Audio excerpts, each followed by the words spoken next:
अस्सलाम वालेकुम नाज़रीन, मैं हूं मंसूर अली खान। अपने YouTube चैनल के ऊपर आपको खुश आमदीद कहूँगा। सबसे पहले आपसे दरख्वास्त के चैनल को सब्सक्राइब करना मत भूलिएगा और बेल आइकन ज़रूर प्रेस कीजिएगा।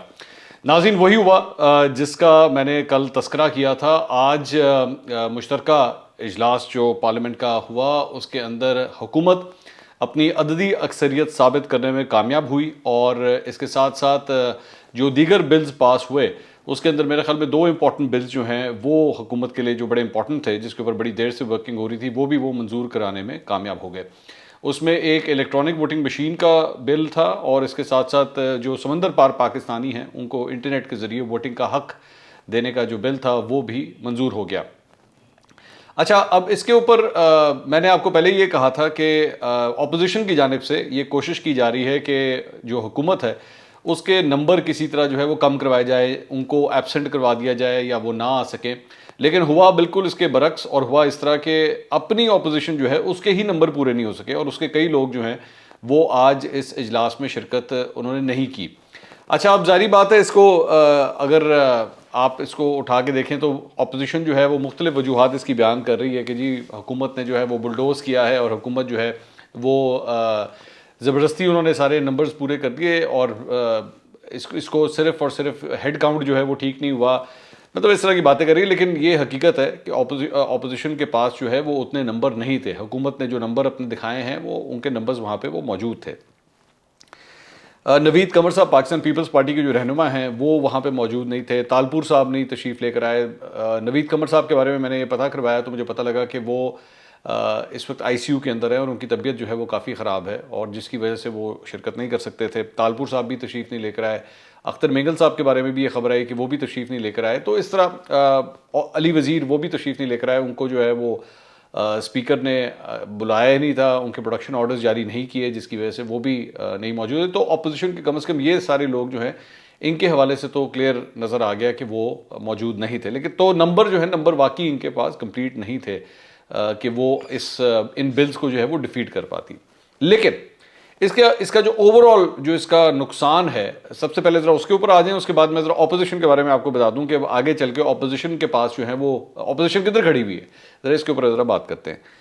सबसे पहली बात तो ये कि ज़हन में रखिएगा कि जो भी इलेक्शन होता है वो उसमें जो भी पार्टीज़ जो हैं वो आ रही होती हैं, जो पार्टिसिपेट करती हैं, ये बहुत ज़रूरी होता है कि उस पूरे इलेक्शन प्रोसेस के लिए वो सारी पार्टियाँ जो हैं वो इस सिस्टम को मंजूर करें। रूल्स क्या होंगे, रूल्स क्या तय होंगे, उसके मुताबिक खेलें। अगर क्रिकेट की दो टीमें हैं वो आपस में खेलने के लिए मैदान में जाती हैं तो उसके बाद रूल्स वो पहले ही डिसाइड करती हैं। अच्छा जी, अगर LBW है तो किस तरह होगा, कैच होगा तो क्या होगा, रन किस तरह बनाए जाएंगे, चौका किसको कहेंगे, छक्का किसको कहेंगे। तो ये सारे रूल्स एंड रेगुलेशन जो हैं वो मंजूर होते हैं। उसके बाद फैसला होता है कि अच्छा जी अब हम मैच खेलेंगे। यहाँ पे अब सूरत हाल ये है कि ऑपोजिशन जो है वो बिल्कुल नाराज़ है और ऑपोजिशन ये कहती है कि जी हमसे नहीं पूछा गया, हमें हमारे साथ मुशावरत नहीं की गई, हम इस सिस्टम को नहीं मानते, हम इलेक्ट्रॉनिक वोटिंग को नहीं मानते।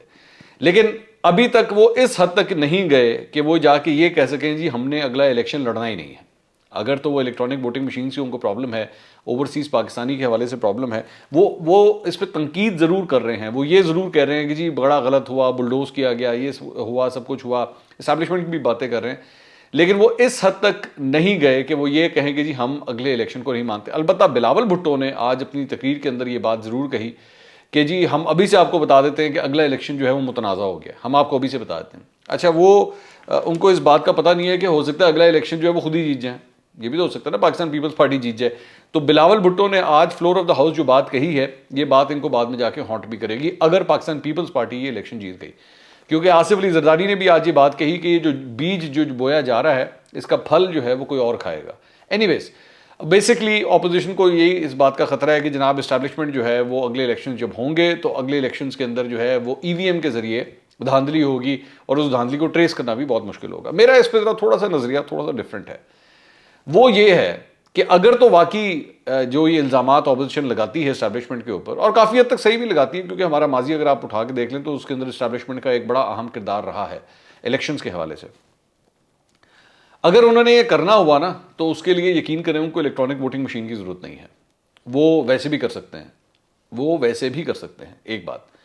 दूसरी बात ये कि ऑपोजिशन को बटन दबाने से इतना मसला नहीं है, यानी मशीन बटन वाली जो मशीन है उससे मेरी नज़र में इतना मसला नहीं है। मसला इनको ये है कि मशीन आ कहाँ से रही है और मशीन ऑपरेट कहाँ से होगी, मसला इससे है। तो इलेक्ट्रॉनिक वोटिंग मशीन के ऊपर मेरी नज़र में अपना गुस्सा निकालने के बजाय अगर एतराज़ करना ही है तो वो इस्टेब्लिशमेंट से डायरेक्ट करें। अब इस्टेब्लिशमेंट से क्या डायरेक्ट ये एतराज़ करेंगे? मेरा नहीं ख्याल ये करेंगे ना। तो इसकी इस वक्त सख्त या अगर आप उसको कह लें कि नीयत, ना सख्त ना नीयत, ये मुस्लिम लीग नून के अंदर है।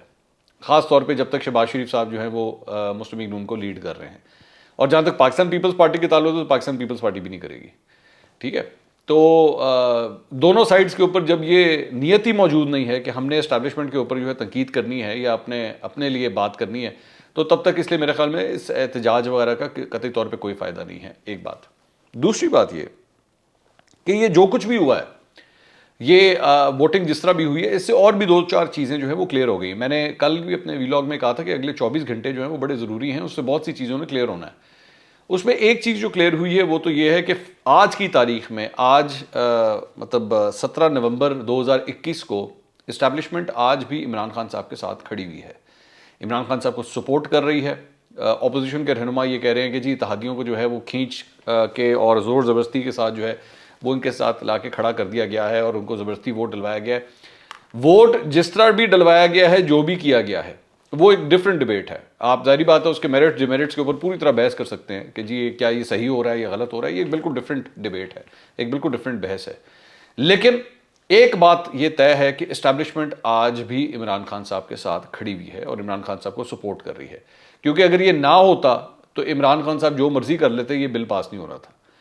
तो लोग जो है वो, जिस तरह डॉक्टर आमिर लियाकत ने आज ये बात कही कि जी मैं आया हूँ और उन्हीं की वजह से आया हूँ जो पहले लेकर आए थे, तो मतलब कुछ इस तरह की उन्होंने बात की। तो इस बात से ये तय हो गया, ये बार बार चंद तज्जियाकार या चंद सियासतदान ये तासुर देने की जो कोशिश कर रहे थे कि जी आपस में एक पेज नहीं है या वो नहीं है।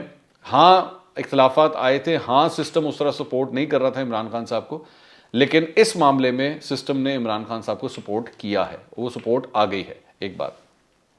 दूसरी बात ये, हाँ अगर कोई दूसरी साइड के ऊपर इसके मुखालफत के अंदर कोई ये तासुर देने की कोशिश करे कि जनाब इस्टेब्लिशमेंट का कोई रोल नहीं है या उन्होंने आप कोई किसी किस्म का किरदार अदा नहीं किया है, तो मेरे ख्याल में ये बच्चों वाली बात होगी। हम सभी जानते हैं उसमें ऐसी कोई बात नहीं है। और मेरे ख्याल में इवन पाकिस्तान तहरीक इंसाफ के लोग भी अब तो खुलेआम इस बात को एक्सेप्ट करते हैं कि हाँ जी हमारे पास सपोर्ट है, आप कर लें जो करना है।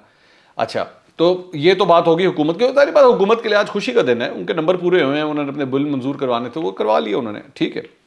अब आ जाए जरा अपोजिशन की तरफ और ख़ास तौर पर शहबाज शरीफ की तरफ। शहबाज शरीफ के लिए मैंने जिस तरह कल भी बात कही थी कि पार्टी के अपने अंदर, मुस्लिम लीग नून के अपने अंदर जो हैं वो ये सवाल होंगे। ये मेरी नज़र में मुस्लिम लीग नून के लिए 2 दिन में दूसरी बुरी खबर है। 2 दिन में, इससे पहले राना शमीम का जो मसला था, राना शमीम के बेटे ने जिस तरह आके इंटरव्यूज़ दिए, चाहे शाहजेब खानज़ादा को हो या काशिफ अब्बासी साहब को हो, उससे बिल्कुल क्लियर हो गया कि इनका केस बहुत वीक है। और मैंने, आपको याद होगा कि जब ये मामला आया था तो मैंने एक व्लॉग किया था, वो बल्कि मौजूद भी है टाइमलाइन के ऊपर, जज वर्सेस जज। तो मैंने उसमें आपको कहा था कि जी कानूनी तौर पर जो है ये बड़ी वीक फुटिंग है, इसमें मुझे कोई ज़्यादा दमखम नज़र नहीं आता। फ़िलहाल दमखम जो कुछ सामने आया है उसमें तो नज़र नहीं आता। इसको आप सियासी तौर पर जितना मर्जी इस्तेमाल कर लें, वो आपकी मर्ज़ी है, लेकिन मुझे वैसे इसमें कोई दमखम इतना नज़र नहीं आता। और वो हुआ भी यही कि जैसे ही उन्होंने इंटरव्यूज़ दिया आके और जो जिस किस्म की उन्होंने बातें कही कि जी हाँ जी उनकी तो नवाज शरीफ से मुलाकात भी होती रही है, राना शमीम साहब की, और वो तो मुस्लिम लीग नून लॉयर्स विंग के जो है वो मेंबर भी रहे हुए हैं, उहदेदार भी रहे हुए हैं, और वो खुद भी अभी तक सामने नहीं आए हैं, और वो बड़े सख्त हैं, वो इस तरह नहीं होता भाई। ये बच्चों वाली बातें हैं कि जी वो बात नहीं कर रहे, तो भाई बात करें ना। अगर आप इतने ही पक्के हैं अपने सबूतों के हवाले से तो आगे बात करें। तो बात आपने की कोई नहीं है। तो मैंने आपको पहले ही कहा था मुझे बड़ी इसके अंदर वीक फुटिंग लग रही है। तो एक तो वो बड़ी शर्मिंदगी का सामना करना पड़ा, और आज इसी से जुड़ी मैंने कल भी ये बात कही थी कि आज जो अपील सुनी जानी थी मरीम नवाज़ की, उसमें भी अभी तक ये एफिडेविट जमा नहीं करवाया गया। और आज भी उन्होंने यही बात की मीडिया से बात करते हुए, परवेज़ रशीद साहब भी खड़े हुए थे और मरीम नवाज़ भी, कि जी अभी हम फैसला कर रहे हैं कि क्या हमने इसको केस का हिस्सा बनाना है या नहीं बनाना। मतलब खुद भी ये लोग डाइसी है, मुस्लिम लीग नून भी इस मामले में डाइसी है कि क्या हमने इसको लेके आगे चलना भी है कि नहीं चलना। एक बात। फिर दूसरी बात ये एक और जो डिफीट हुई है आज, इसमें शहबाज शरीफ ग्रुप जो है वो उसके ऊपर ख़ास तौर पे बार बार ये कहा जाता है कि जी शहबाज शरीफ इस्टेब्लिशमेंट के साथ ताल्लुकात ठीक करना चाहते हैं, मफामत की बात करते हैं। इस मफामत ने अभी तक सवाए इसके कि हमजा शहबाज जो अंदर थे, शहबाज शरीफ जो अंदर थे, उनको बाहर लाने के अलावा और कुछ भी नहीं हुआ। मतलब अब सिर्फ ये, हाँ ये ज़रूर आप कह सकते हैं कि जी मुस्लिम लीग नून का कोई भी रहनुमा अब जेल के अंदर नहीं है, हिरासत में नहीं है, वो बाहर आ चुका है। सवाए इसके मुस्लिम लीग नून को और इसके अलावा कोई ज़्यादा बड़ा मुझे फ़ायदा नज़र नहीं आता। हाँ ये आप कह सकते हैं कि जी जो ज़िमनी इलेक्शन हुए थे उसके अंदर, बल्कि एक जो आखिरी हुआ है उसके अंदर तो इनको शिकस्त का सामना करना पड़ा, तो वहाँ तक कम से कम ज़रूर है कि उसके अंदर न्यूट्रलिटी नज़र आती है। वो जो 20 बंदे जो गायब हुए थे डस्का में, उसमें भी इस्टेब्लिशमेंट का किरदार नहीं नज़र आता, उसमें एक्चुअली जो ब्यूरोक्रेसी का इस्तेमाल किया गया था वो नज़र आता है। तो शहबाज शरीफ साहब जो हैं वो अब तक बिल्कुल अच्छे बच्चों की तरह लाइन के ऊपर ज़रूर चल रहे हैं, लेकिन उनको दूसरी साइड जो है वो दूसरी साइड को पूरी सपोर्ट फिर भी इस्टेब्लिशमेंट की हासिल है। तो पार्टी के अपने अंदर जो है, मुस्लिम लीग नून के अपने अंदर ये जो बयानिए के तजादात हैं, इसकी वजह से खुद भी उनको समझ नहीं आ रही। वोटर भी जो है इस तरह फिर डिसार्ट होता है। वोटर भी जिसको आप बार बार लारा रप्पा देते हैं जी वोट को इज्जत दो, वोट को इज्जत दो, तो वो कहता है जनाब जब आप वोट को इज्जत नहीं दे रहे तो मैं क्यों वोट को इज्जत दूँ? ये भी तो सबसे बड़ा सवाल है ना। जब शहबाज शरीफ जो है वो खुद वोट को इज्जत देने की बात नहीं कर रहे, जो वो बात ही नहीं वो करते, तो फिर वो क्यों आपका सपोर्टर वोटर किस बात का वोट को इज्जत दे? तो मेरा ख्याल में हुकूमत के लिए बड़ा एक इंपॉर्टेंट दिन है। हुकूमत ने अपने नंबर भी शो किए और नंबर दूसरी दफ़ा मेरे ख्याल में नंबर शो हुए हैं। एक तो इस मरतबा हुए मुश्तरका इजलास के अंदर, और उन्होंने कई और बिल्स भी इसके अंदर पास किए। और इसके साथ साथ इससे पहले जब तहरीक अदम एतमाद की वो बात हुई थी और एतमाद का वोट लेने की बात हुई थी, तो उसमें भी जो है वो उन्होंने अपने नंबर दिखा दिए थे। 6 लोग वो जो दिलावर खान ग्रुप से ताल्लुक़ रखते हैं, जिन्होंने यूसुफ रज़ा गिलानी को वोट किया था और जाके यूसुफ रज़ा गिलानी को अपोजिशन लीडर बनाया था सेनेट के अंदर, उन्होंने भी जो है वो हुकूमत के साथ ही खड़े होने का फैसला किया। तो इस वक्त अपोजिशन के हाथ में कुछ भी नहीं है। आप इसको बैठ के कानूनी तौर पर इसकी जंग लड़ते रहें, चीखें मारते रहें, बुरा भला कहते रहें, वो अब बात गई। वो जो कहते हैं ना, मैच जो होना था वो मैच हो गया, और उस मैच में जो है इमरान खान साहब आज कामयाब हुए हैं और उनके इत्तेहादी भी कामयाब हुए हैं। इत्तेहादी बैठ के रोना धोना करते रहे जी हमें नहीं पसंद, बड़ी ज़बरदस्ती, ये वो। भाई एंड ऑफ द डे वो जिस तरह कहते हैं ना, मैच के अंदर क्या हुआ, किसने किसको गाली दी, किसने किसको बुरा भला कहा, ये काउंट नहीं होता। 5 साल के बाद, 10 साल के बाद सिर्फ और सिर्फ स्कोर शीट उठा के देखी जाती है, और स्कोर शीट के मुताबिक इमरान खान साहब और उनके इत्तेहादियों ने आज अपने नंबर पूरे करके दिखाया कि जी हम इसी तरह ही कायम हैं। 3 साल बेशक हमारी हुकूमत को हो गया, हमारी परफॉर्मेंस कुछ भी है, आज पार्लियामेंट के अंदर नंबर हमारे पूरे, इत्तेहादी हमारे साथ हैं, इस्टेब्लिशमेंट हमारे साथ है, और जिस तरह इमरान खान साहब कहते हैं कि जी 5 साल हम पूरे करेंगे, आज की इस पोजीशन के बाद क्लियर कट लगता है कि इमरान खान साहब वाकई अपने 5 साल पूरे करेंगे। मौलाना फजल रहमान साहब भी जो है वो पार्लियामेंट के अंदर नहीं है, बाहर बैठ के वो जो मर्जी बुरा भला कहते रहे, सोचते रहे, उसका कोई फ़ायदा नहीं है।